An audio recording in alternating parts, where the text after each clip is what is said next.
ஆண்டவரும் இரட்சகருமான இயேசு கிறிஸ்துவின் ஈடு இணையற்ற நாமத்தில் அன்றன்றுள்ள அப்பம் வாசகர்களுக்கு எங்கள் அன்பின் வாழ்த்துக்கள். 2025 ஆண்டு பிப்ரவரி மாதம் 19ஆம் தேதி புதன்கிழமைக்குரிய தின தியானம். இன்றைய தலைப்பு பணிந்து ஆராதியுங்கள்.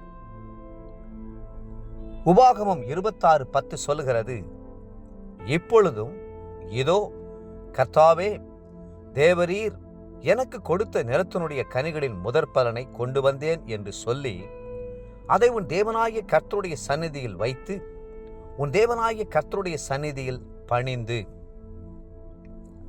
நம்முடைய தேசம் இயற்கையாகவே பக்தியுள்ள தேசம்தான்.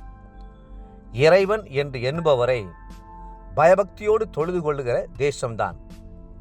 கோயில் இல்லா ஊரில் குடியிருக்க வேண்டாம், ஆலயம் தொழுவது சாலவும் நன்று போன்ற பழமொழிகள் நிறைந்த தேசம்தான்.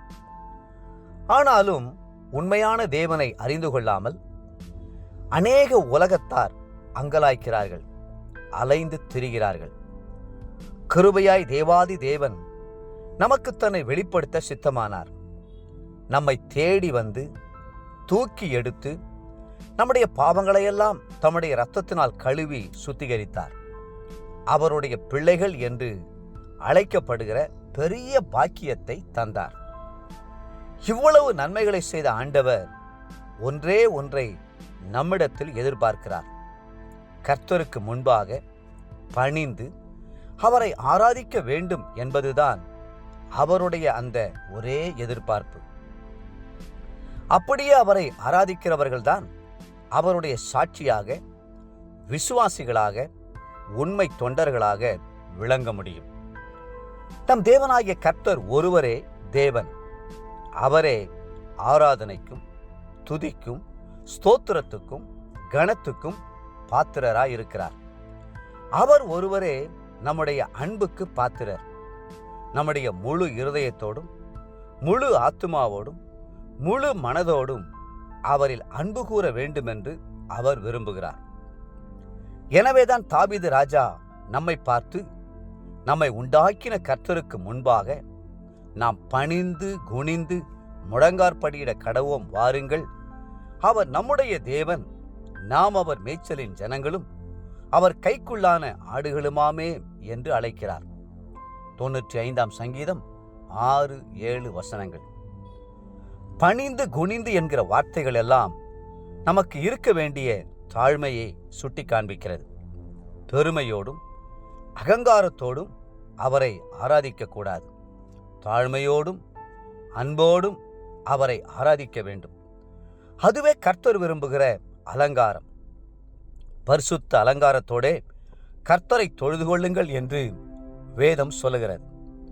96ஆம் சங்கீதம் 9ஆம் வசனம். சமீபத்தில் ஒரு ஆராய்ச்சியை மேற்கொண்டு எப்படிப்பட்ட சபைகள் வேகமாக வளர்ந்திருக்கின்றன என்பதை அறிந்து கொள்ள முற்பட்டார்கள்.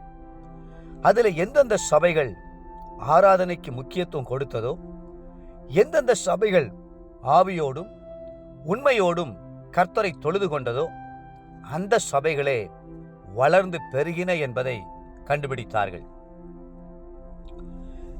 தேவப்பிள்ளைகளே, ஆராதிக்கிற சபைகள் வளர்கின்றன. ஆராதிக்கிற குடும்பங்கள் சமாதானமாய் இருக்கின்றன. ஆராதிக்கிற ஜெப குழுக்கள் ஆத்துமாக்களை ஆதாயம் செய்கின்றன. காரணம், ஆராதனையின் தேவன் ஆராதிக்கிறவர்களோடு கூட இருக்கிறார். இன்றைய நினைவிற்கு ரோமர் 12:1, நீங்கள் உங்கள் சரீரங்களை பரிசுத்தமும் தேவனுக்கு பிரியமான ஜீவபலியாக ஒப்புக்கொடுக்க வேண்டுமென்று தேவனுடைய இரக்கங்களை முன்னிட்டு உங்களை வேண்டிக் கொள்ளுகிறேன். இதுவே நீங்கள் செய்யத்தக்க புத்தியுள்ள ஆராதனை. இன்றைய வேத வாசிப்பு காலை லேவியராகமம் 25ஆம் அதிகாரம், மாலை மார்க்கு 1ஆம் அதிகாரம் 23 45ஆம் வசனம் முடிய. அன்புக்குரிய அன்றன்றுள்ள வாசகர்களே, மீண்டும் உங்களை வாழ்த்துகிறோம். கர்த்தருக்கு முன்பாக பணிந்து குனிந்து தாழ்மையோடு அவரை ஆராதியுங்கள்.